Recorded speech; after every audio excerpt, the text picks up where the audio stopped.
And just like that, welcome to the Owl's Nest Barbecue Show. I'm your host, Steve Ray, coming to you live from the Owl's Nest Barbecue Research and Development Center here in Ottawa. We're brought to you by Michelin Tires. Move forward on Michelin Tires. When your family's car, if you have a family, and you know, families come in all sizes, shapes these days. You can be a single person and call yourself a family. You can be a mom and a dad and have a bunch of children and call yourself a family. It could be all kinds of different combinations, but you've all got a family car, and make sure when you buy tires, they're Michelin tires. We're also brought to you by Butcher Barbecue products, rubs, sauces, injections, marinades, supplies, butcherbarbecue.com.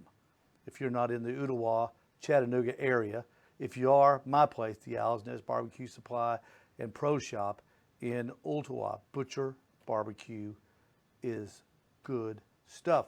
Thanks to our broadcast partners, Backyard Smokers Barbecue, Wes Phillips, and all the gang joining us tonight. And thanks to my best buddy, Jeff Maxwell, back in the in-home studio at his house, monitoring the chat. You can follow us on Facebook, on Instagram, and on YouTube. Go to my Facebook page. That's where we keep most of the information. The Owls, just Owl's Nest Barbecue.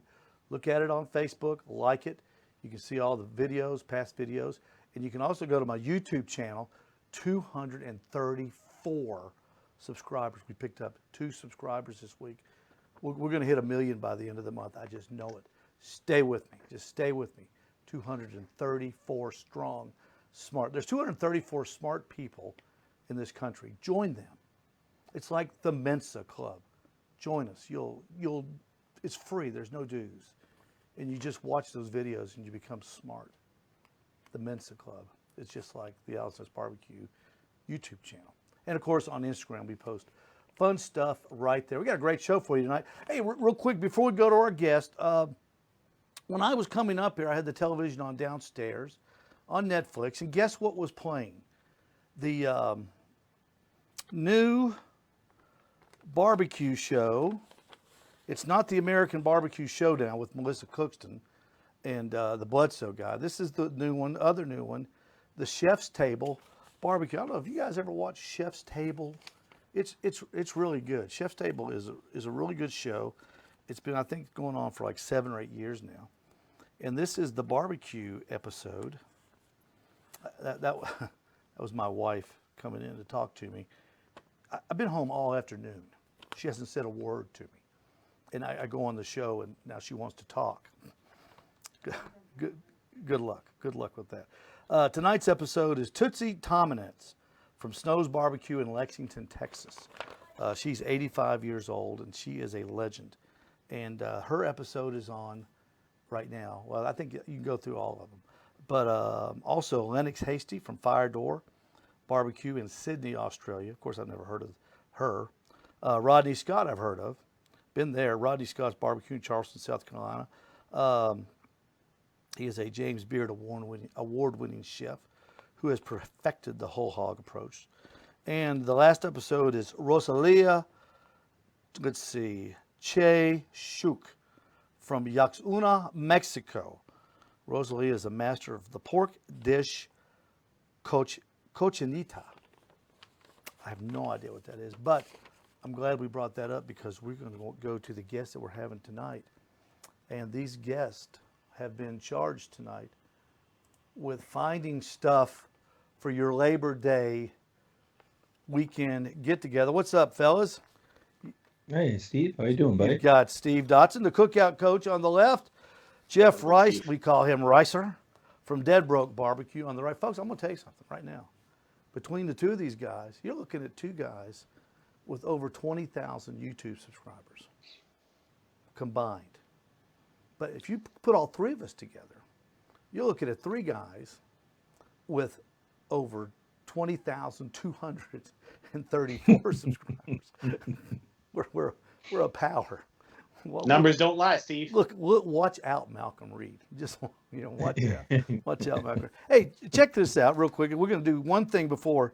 This was the food section in the Chattanooga Times Free Press Picayune yesterday.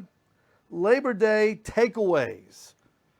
What a great front page that we had in our paper. Having ideas for Labor Day, and that's what we're going to talk about.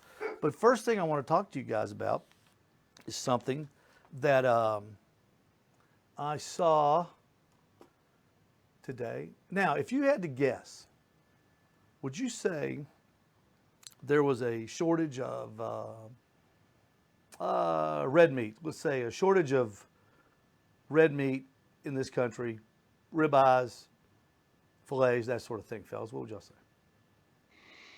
Not by me. Not right now. Not seeing it. Okay. Do you think there was? Did y'all see any evidence? Well, they had the limit Yeah. for me for a while, for about a month. I mean, maybe 3 weeks or something. They had a limit. Yeah. So I don't know that I'd say there was a shortage, Steve, but there was definitely a point where people bought it out of my grocery stores faster than the grocery stores could restock it. So from the average consumer, it would definitely look like it. Lots of empty shelves when we went into the local, our local Walmart here and our local Publix. Okay. Would you say that there was a shortage of gasoline during this COVID time? nope. Can't say I would. Did you know there was? Oh. Maybe you just didn't know about it. There was. There was. Really? Of Supreme gasoline. Really?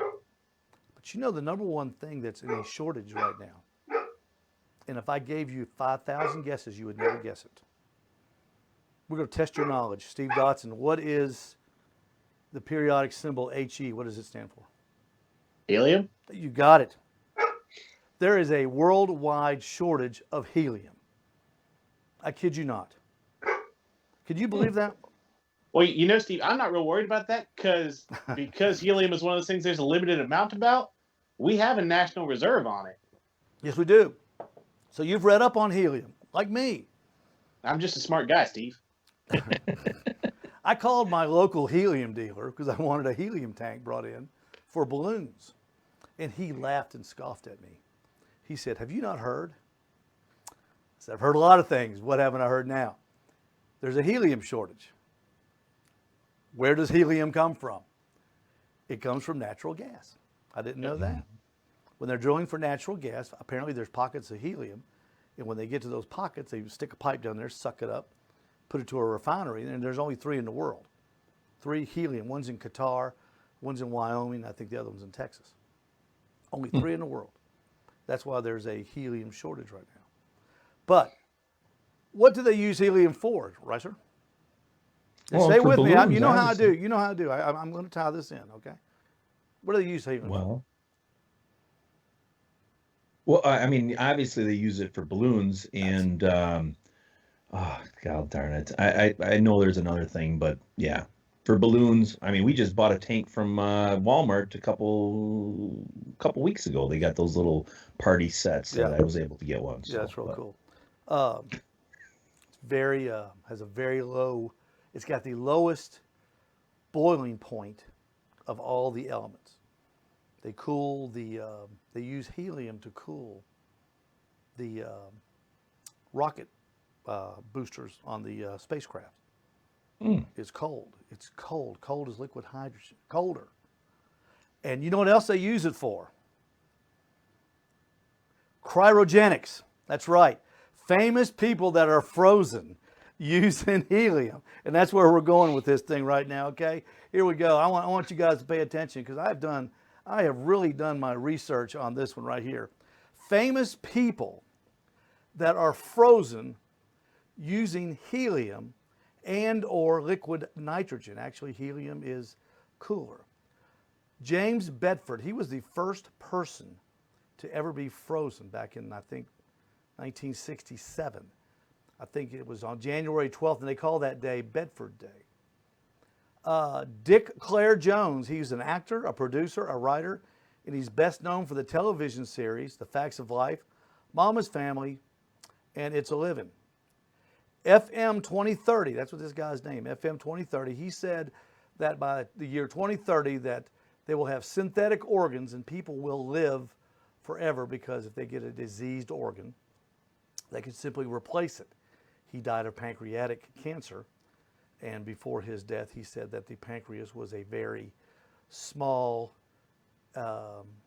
organ that was a real pain to him. And of course, the most famous person, Frozen.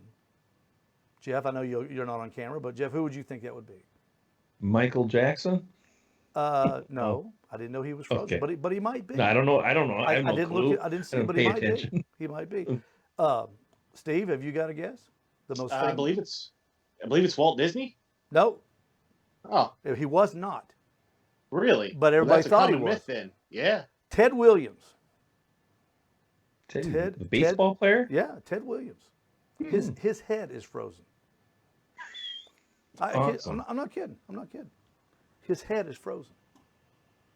I could not believe that. And to make it even more awe in the family, his son John Henry is also frozen. So in years to come, they can replace whatever was broken and bring them back, and Ted can ignore his son like he did for centuries to come. Beat it, There you kid. go. I'm Ted Williams. Who needs you? So see, that's why I wanted you guys to join me, so we could tie this helium problem all in. See, it always comes around. It always comes around here at the Owl's Nest Barbecue Show. All right, guys. I talked to you today about Labor Day picnics. Hot dogs, yeah, we know. Burgers, we know. Pulled pork, ribs.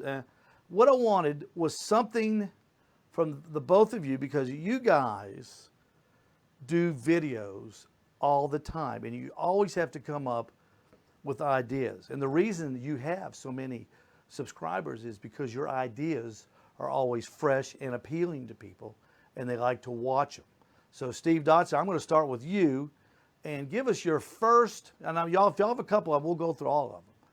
Give us your first out of the box, say, idea for a Labor Day picnic.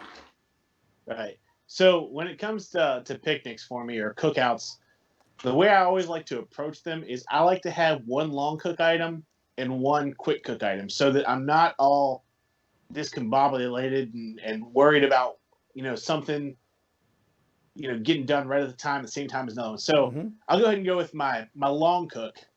And what I'd recommend to people, because it's been a long year, right? We haven't got together like we wanted to, as much as we wanted to, even if we did push through it and have 4th of July videos like Reicher did, we still probably would have liked to get together a little bit more. So to me, if I'm going to feed somebody something special, I still love pork. Like when it comes to live fire cooking, I don't cook briskets a whole lot because I like pork better and it's cheaper. But if I'm going to feed somebody something special, this is the closing of summer and the days are finally cool. So this long cook, I'm going to take as long as I want. And I'm going to get several slabs of pork belly. Ooh, and that's good. I'm going to cook them up just like you would that pork butt to make pulled pork, except for being pork belly. About half of this is going to be perfect meat through and through. You're not going to be able to beat it. Now, where it gets fun, though, is, we can take one of those slabs and we can turn it into traditional pulled pork because that's what folks want. But, inside of a pork butt, there's a lot of meat that doesn't really get seasoned from whatever you rub it with. So when this comes out and when we pull it, it's a blank canvas. So I'm going to take one and I'm going to make it barbecue pulled pork. I'm going to take the next one and I'm going to hit it with a little Mexican flair, and we're going to set up and make tacos, because you're never going to have another taco as good as a pork belly taco. If you can eat more than 2, you're a bigger man than me, and I'm a big man. Man, you're on fire with this. And I'd take that third one, and honestly, because it's a little spoiler for what I want to do for my slower cook or my quicker cook, but I'd like to take the last one and put a little bit of an Asian flair on it and have the ability to go ahead and make egg rolls. Because I've made barbecue egg rolls before. You slap a little coleslaw, a little pickle in there with some pulled pork. It's money. I've done those. They're delicious. Yeah, but that's just one way you could take the same cut. It's going to be the same cook for as many slabs as you want to do, but it's such a blank canvas. When you took it off, you can do a lot of different cool things with it. And you know what's good about that, Steve? It's still food that's it's finger food. It's easy to eat. You can hold the plate, put your beer on the banister, of the deck, and you can still eat it with your fingers. You don't need a fork. You don't need anywhere to set your plate down. I think that's an important thing about any kind of gathering is the ease of eating. And the three items that you put on there are just perfect. All right, Jeff, what was yours, or what's one of yours? Well, my number one thing that I'm doing this weekend is I got a cryovac of beef ribs, and I'm going to do a couple different videos on that. My family, we love them, and I got a couple new cookers, so it's a perfect time to get out some old beefers, as I call them, and we're going to do the low and slow cooks, probably one on Saturday and then one on Monday. So that's the main meal, let's say. And then if magic happens and FedEx gets here early enough, I have a new little pellet pizza oven coming in. So, and if we can do that, that'll be our fun little snack during the day, and then big old beefers at night. So tell me about that's the plan. Tell me about beef ribs, because when I went, I've done beef ribs just a couple of times, and none of them have ever turned out really awe-inspiring. Tell me what do you look for? What kind? Because I know there's different cuts of a beef rib. There's I don't know, those little short ribs, I guess, and they got big ones. Explain the difference to everyone, and explain the difference in how you cook them, or the similarities of how you cook them, because it's not something somebody cooks a lot. Well, I mean, I always, in my area, the easiest thing for me to get at most of the butcher shops is going to be your beef short rib plates. Okay, it's a plate rib, and I'll get the whole plate. I don't cut them up I don't want them cut into the short ribs or the strips like you see at Costco. And if you're really nice to Costco, when you're at Costco, sometimes they'll sell you the whole plate there too. These aren't the big dino ribs. Okay, these are already cut for the short rib part of it, but that's one style. That's our favorite style. Now you can get the ones where they cut off the ribeye, but those are picked pretty clean, and you better buy a bunch of them because there's not a lot of meat there. Cooking, I mean, it's not really much different than cooking a brisket / regular, like a baby back or a St. Louis rib for pork. The only thing is with beef ribs, I leave the membrane on, because if you take them off, they're going to fall apart. It's just better to leave the membrane on. And on the backside, compared to like a pork rib, you get a little bit of bite on it, let's say. On the backside of a beef rib, there's really nothing there. So it's not like anything. I do season the back just because it's my, what is that, OCD or whatever part of me that I just can't not do it. Not just throw it on there without anything. So I still throw seasoning on there just for, as they say, shits and giggles, just in case. Right. And I always put the, if you're looking at your cooker, I always put wherever your hot end is, I put the smaller side of the plate towards that heat, because that'll get it to start pulling back. And that's just a little bit more of a, I always call them a lollipop. And it's just a little bit more of a presentation part of it. On those, you can, I just basically just do like any type of favorite brisket rub on them, that type of style, more of a beef rub. Texas style, we really like that, but a lot of times I'm promoting a different type of rub company, so I'll use one that works good for beef. And then I've gotten in this habit, and I've done this before I was part of the Wine Still Sold Out thing, but I've used a good Cabernet Sauvignon to braise them. I always like that little bit of sweetness that adds to those beef ribs, and it's kind of like when you go to a restaurant and you order short ribs, they're going to braise them a lot of times with some wine, and it is just really good. So try that. Simple. But I always run my beef ribs up to about 180, 185, to be honest with you, before I wrap them. And it's a good time. Yeah, that high. Because I want that really nice bark on them. And it just seems like it stays better if you get it a little bit longer. And you can cheat too with a little bit of apple juice on it too if you want it to, darken up a little bit, but and I spritz them. But really, all reality, it's usually about 180, 185 before I wrap them. And then after you wrap it, how high? I let them rest. Take them? Oh, I'll take them to 205-ish. It's like a brisket, or like Yeah, I mean I'm a probe tender type of person, so Mhm. once I feel they're pretty tender, then it's okay. Some is 203, sometimes it might get as Yep. high as 208, but 205 is a good target for everybody. Now, Jeff, when you do those ribs and you're taking them that high of a temperature, do they have the same texture? Do they have a fall off the bone moment, or are these real tender, but the meat stays on the bone? It's slippery, let's just say Okay, that. okay. I mean, if you get a little rough with them, you'll pull the bone right out. Hmm. I try to leave the bone in there because it just looks cooler and I say it's meat on a stick, Yep. but and a lot of people call it that. But yeah, I always say, well, we got a lollipop, because it's just really cool and you just take your knife, and if you're serving them, you just split them by the bone and hand them out, and people can just take their steak knife and lop a chunk off, or they can pull it right out of the bone. But I don't like getting them too tender because I don't really like it when the bone falls I, out. I don't like I don't like it when the meat's mushy. You know, Yeah, right, it's you, right. you chew and it's like, ugh, it's just like it's like drinking a meat Slurpee from the convenience store. Exactly, It's just exactly. not tasty.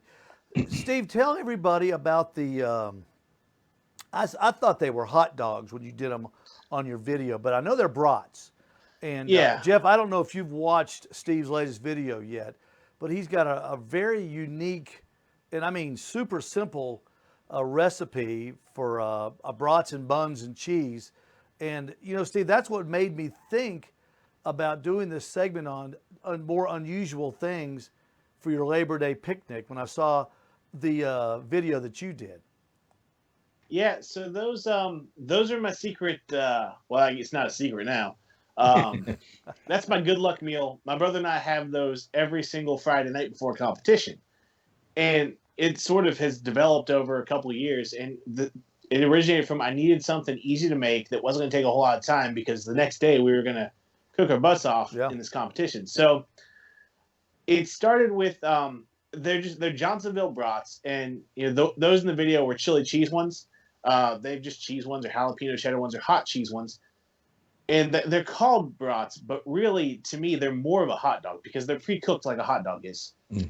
And that and if you'd like to do it with regular brats, you absolutely can. But to me, especially if you're a novice, um, these things are kind of awesome because since they're already cooked, I don't have to take them to a certain temperature. We could eat these cold if we wanted to. We Hmm. don't, but we could. It's safe. I don't have to break out any thermometers to make sure I'm in a safe zone. Yeah. So they've got a brat texture, but they've got a little bit of filling, and they're sort of hot dog-ish sized. I called them in the video hot dog plus because to me that's what they are. Hmm. But yeah, I break them out on my little. I have a char grill or flat iron 17-inch portable grill. It runs on little Coleman camp fuel canisters, so it comes with me to every single competition. And I roll those things around on that flat top just like you would a hot dog roller at a hot dog shop. Same idea. And as they're browning up, what I do is I like to take a little loaf pan. And down here in West Virginia, we have a lot of Italian heritage. And what we do there, uh, what what you can't go around the corner without finding the jar of is somebody's homemade peppers in a red sauce. Hmm. That's just the way it is. So normally at comps I use our own that we've canned up, but I was actually out for this video. So there's a company down here called Oliverios that you tell somebody you need some Oliverio peppers, they know exactly what you're talking about. Hmm.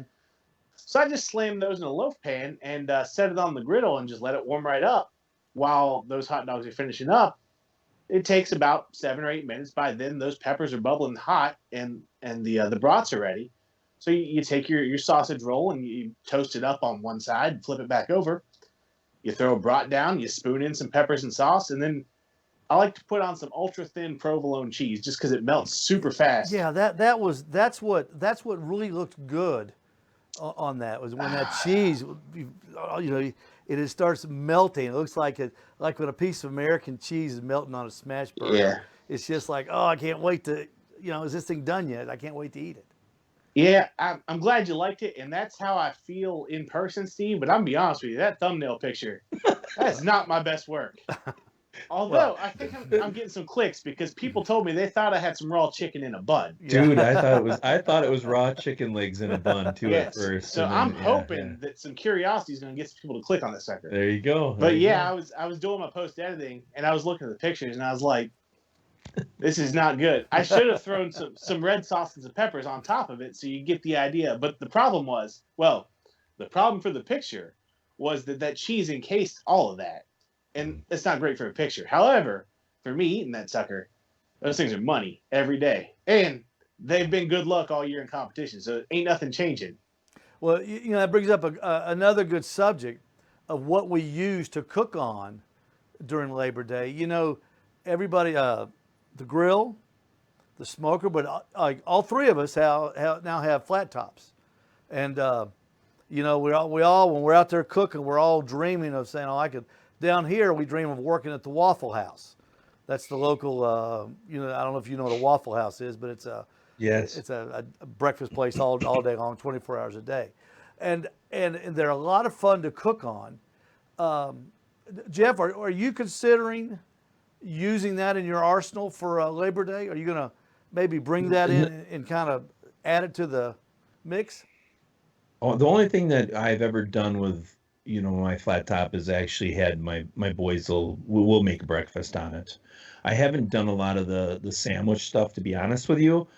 Yeah, we might just do a breakfast. That's just more us, I guess. I mean, like the short order cook type of cooks. Mm-hmm. It's not. Someday I'm going to do a video using it, but I want to make something that's going to, you know. There's a lot of real Blackstone type of people in that out there.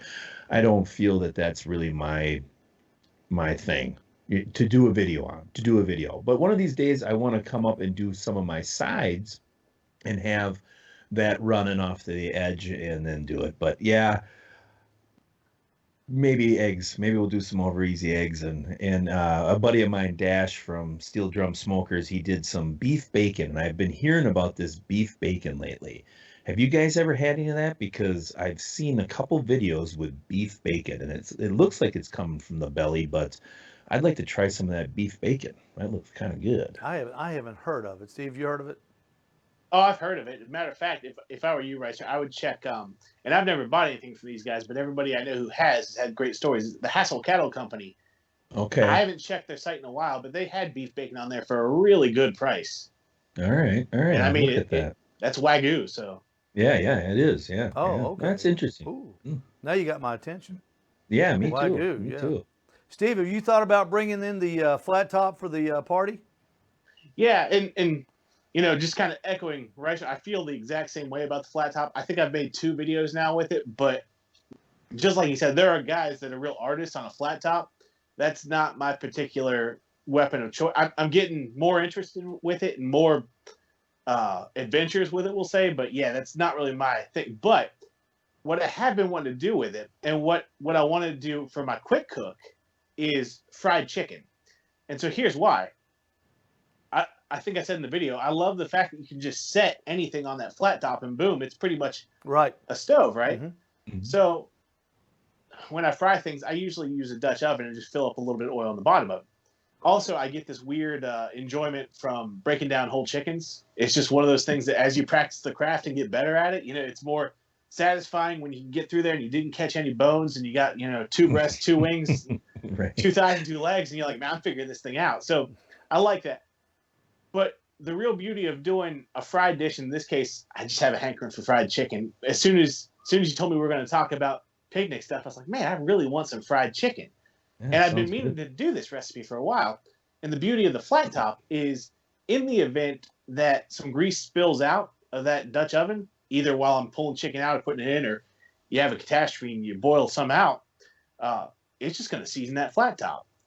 Whereas I've done it before on, say, the egg corn. I know at least I've done it, and I've done it on the Weber kettle, and I'm always like, man, if this grease tips, I am so dead. Yeah. Yeah, but you know, if the grease tips in the house, you're dead too. Mm-hmm. You know, I like to think about that, Steve. Yeah. Well, you're deader.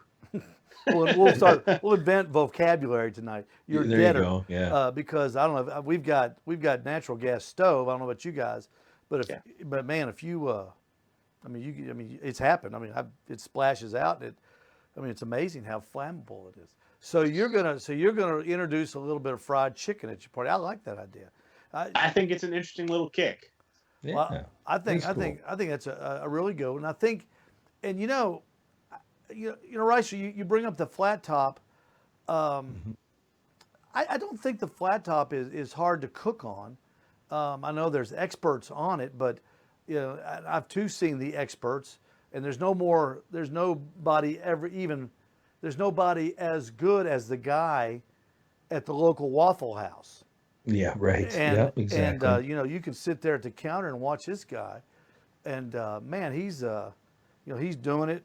But it's all you got to do is watch him for a while, and then you see, he's got a rotation, and that's all he's doing. Hash browns up here, then he moves them to over there, and then the eggs come over here, the bacon goes up there, and he just keeps it going in a big circle, and then he hits them with that press.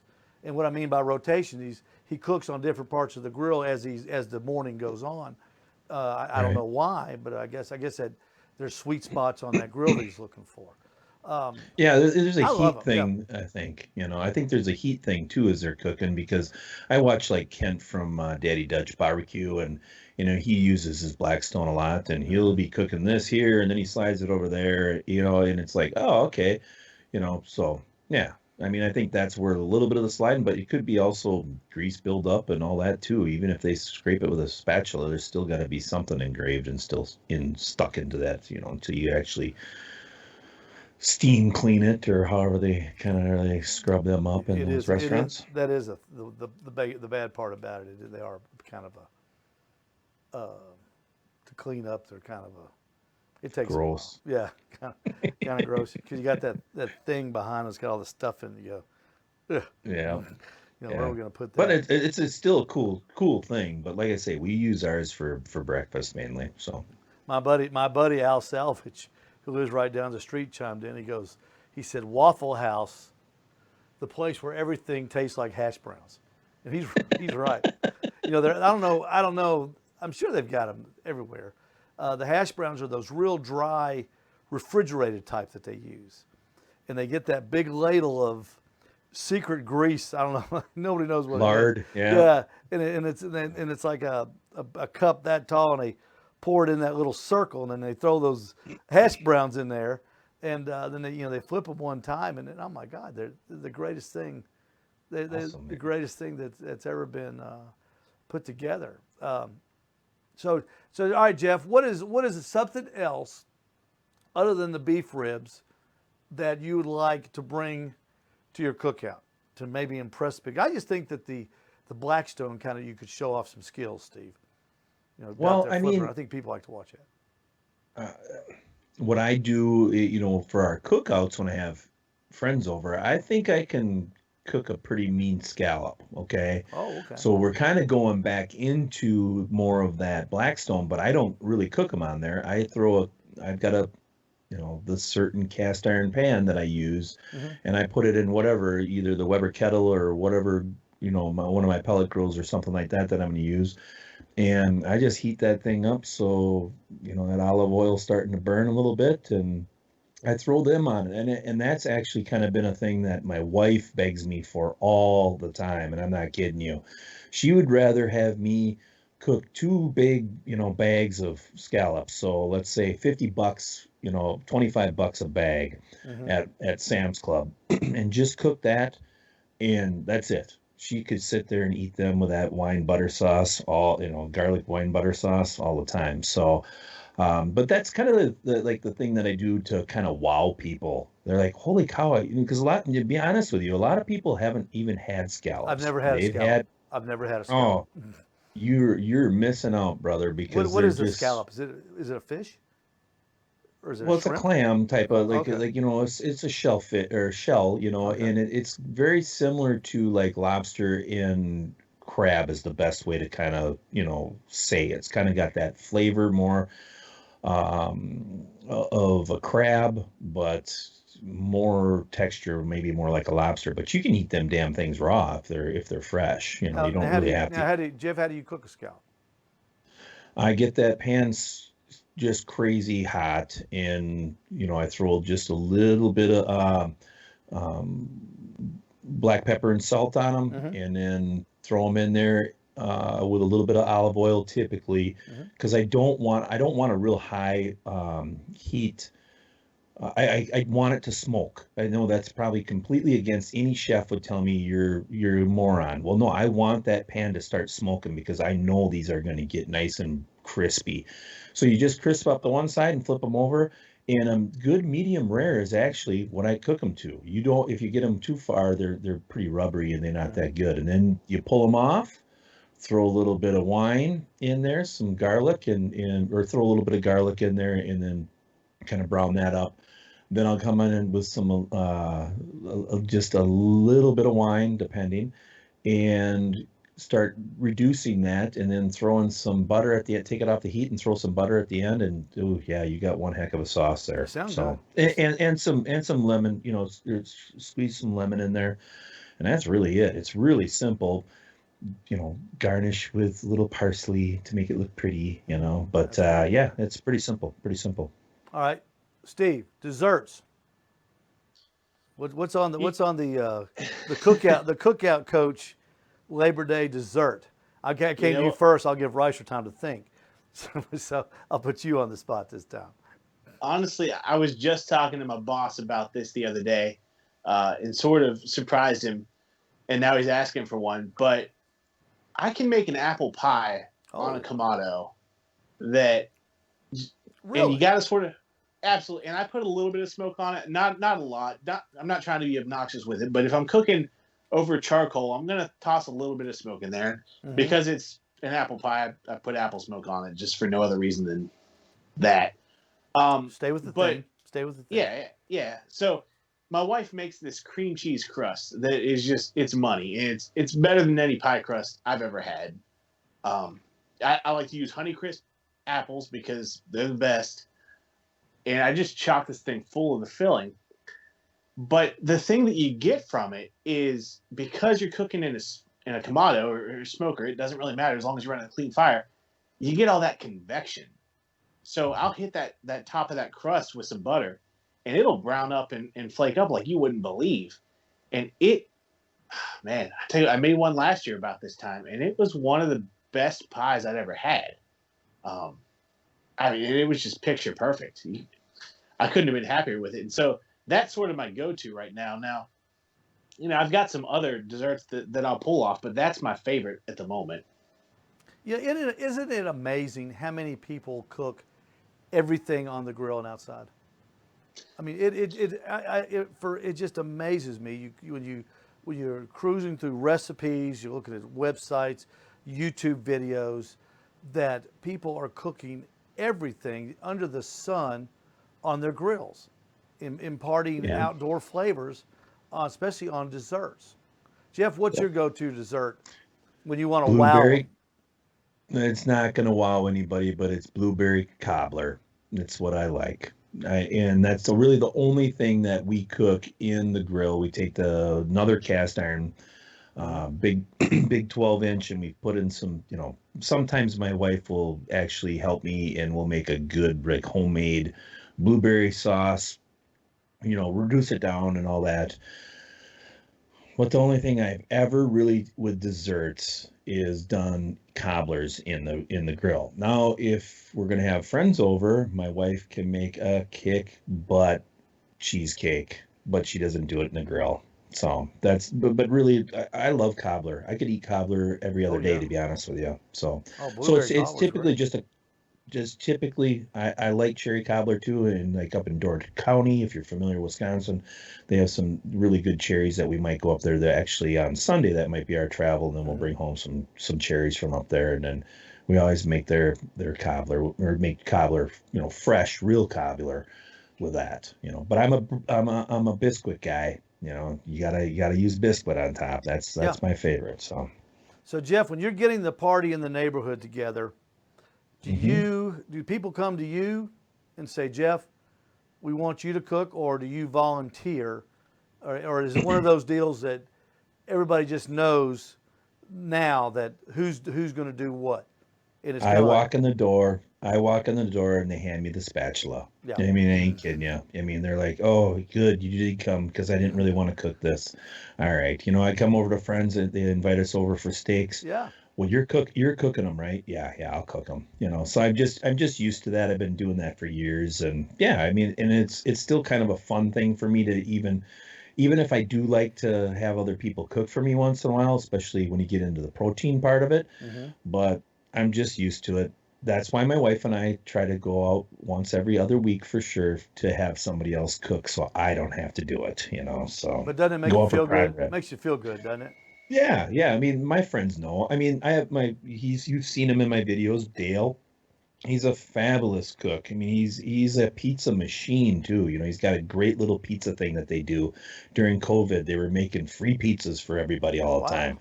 time. And he loves to cook too.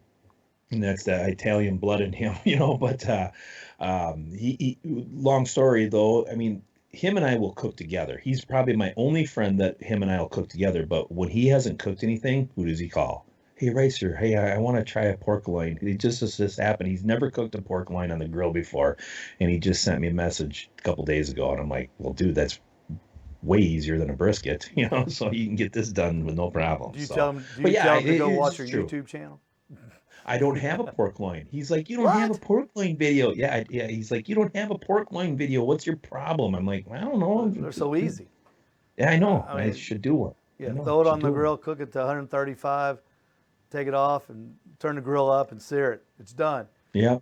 Throw a little aluminum Hit foil on hit there. that subscribe button and hit that bell. This is Ricer. I'm out of here. Steve, what is your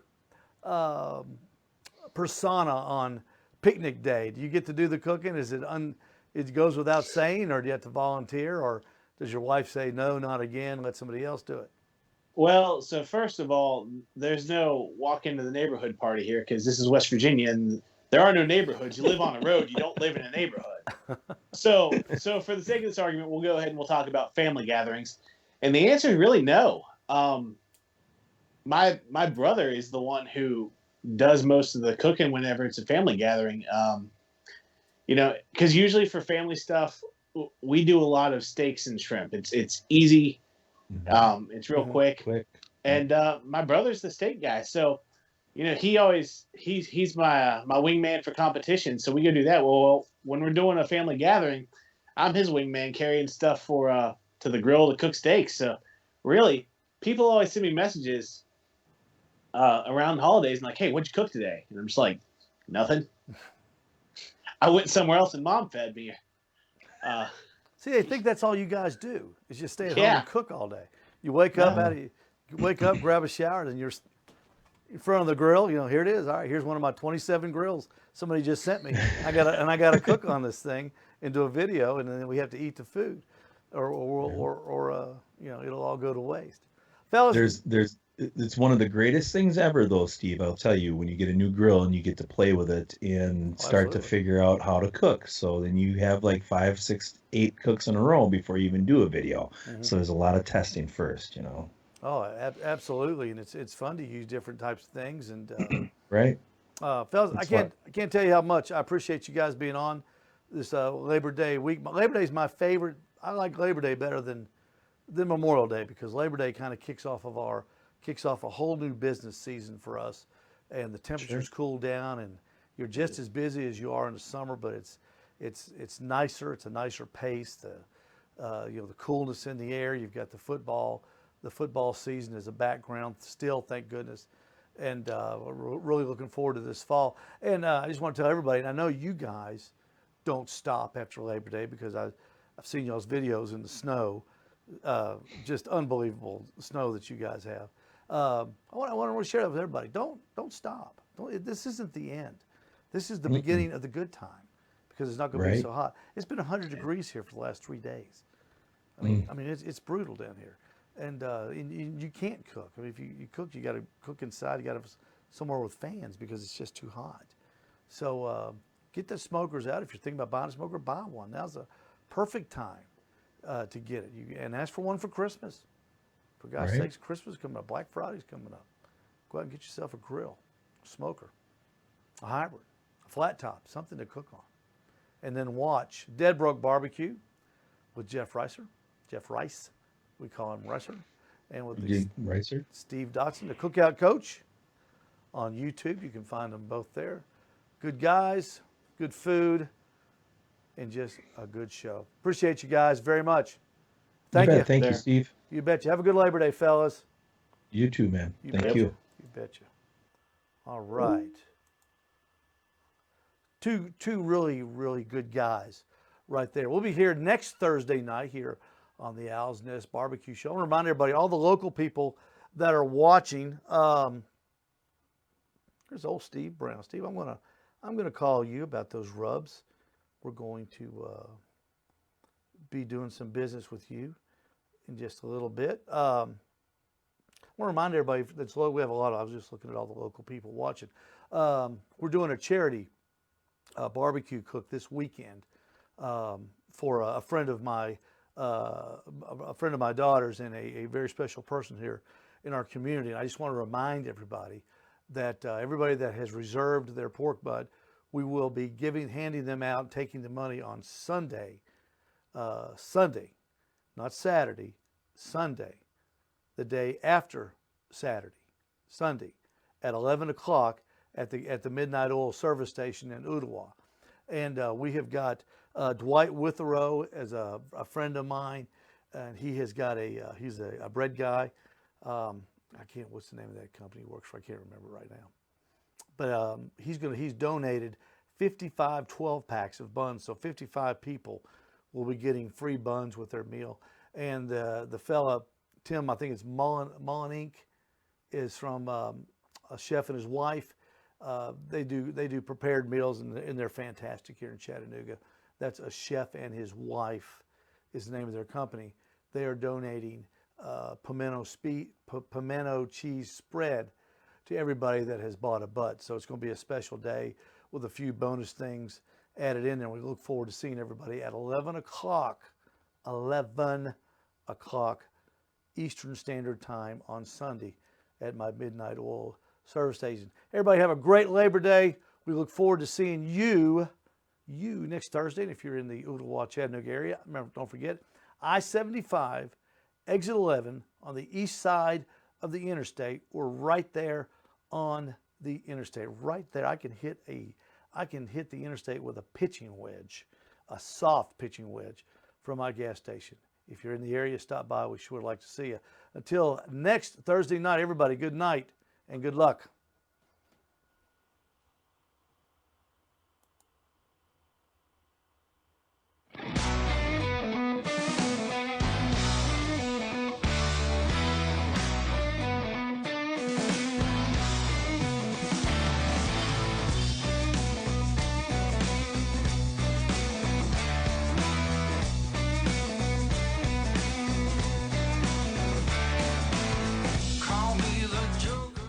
You're like the cool guy in my phone, just so you know. So.